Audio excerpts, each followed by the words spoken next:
थकित को शांति का वचन भाई भगत सिंह के द्वारा। अगस्त 18। पर तुम एक चुना हुआ वंश और राजपदधारी याजकों का समाज और पवित्र लोग और परमेश्वर की निज प्रजा हो, इसलिए कि जिसने तुम्हें अंधकार में से अपनी अद्भुत ज्योति में बुलाया है उसके गुण प्रकट करो। पहला पत्रस 2 पद।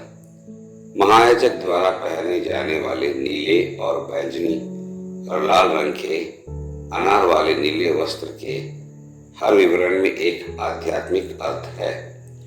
परमेश्वर उस समय प्रतीकात्मक तरीके से सिखा रहे थे कि कैसे लोग परमेश्वर की परिपूर्णता और अनुग्रह का भरपूर आनंद उठा सकते हैं।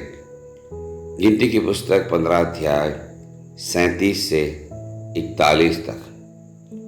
नीले रंग का अर्थ दर्शाता है परमेश्वर मूसा के द्वारा अपने लोगों से कह रहा था कि उनके वस्त्रों पर नीले रंग की झालर हो, जिससे उन्हें स्मरण दिलाया गया कि वे परमेश्वर के लोग थे। उसने अनुग्रह से उन्हें बचाया था और उन्हें उसकी आज्ञाओं का पालन करना था।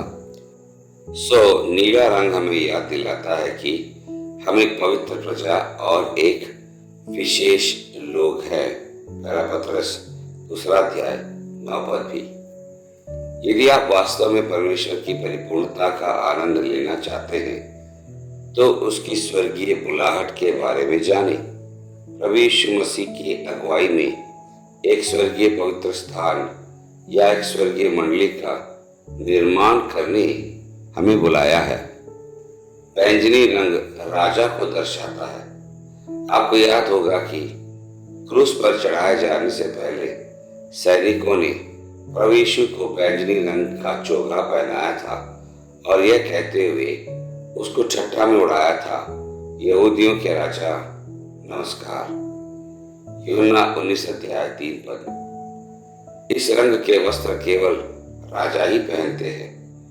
तो अनार में बैंगनी रंग ये संदेश देता है कि परमेश्वर चाहता है कि हम प्रभु यीशु मसीह के राज्यता के अधीन आए।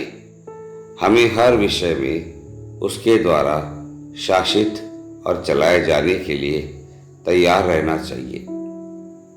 इब्रानियों 9 अध्याय के 19 पद में हम पढ़ते हैं कि मूसा ने लाल रंग के ऊन का उपयोग किया, जो कि लहू छिड़कने की बात करता है।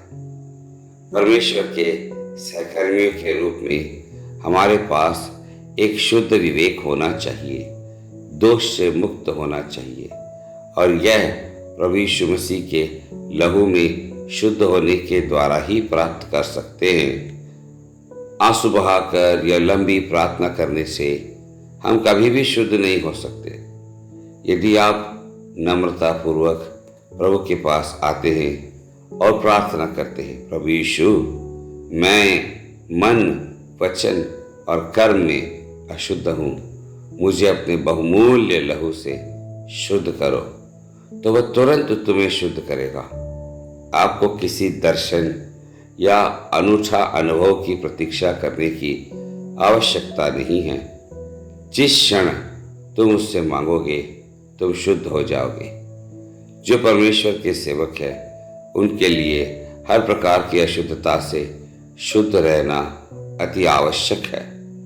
इस प्रकार नीले, बैंगनी और लाल रंग हमें बताते हैं कि हमें उसकी वाणी को सुनने, उसके राजत्व को जानने और उसकी कलीसिया के निर्माण में भाग लेने और उसकी परिपूर्णता का आनंद लेने के लिए एक शुद्ध जीवन जीने की आवश्यकता है।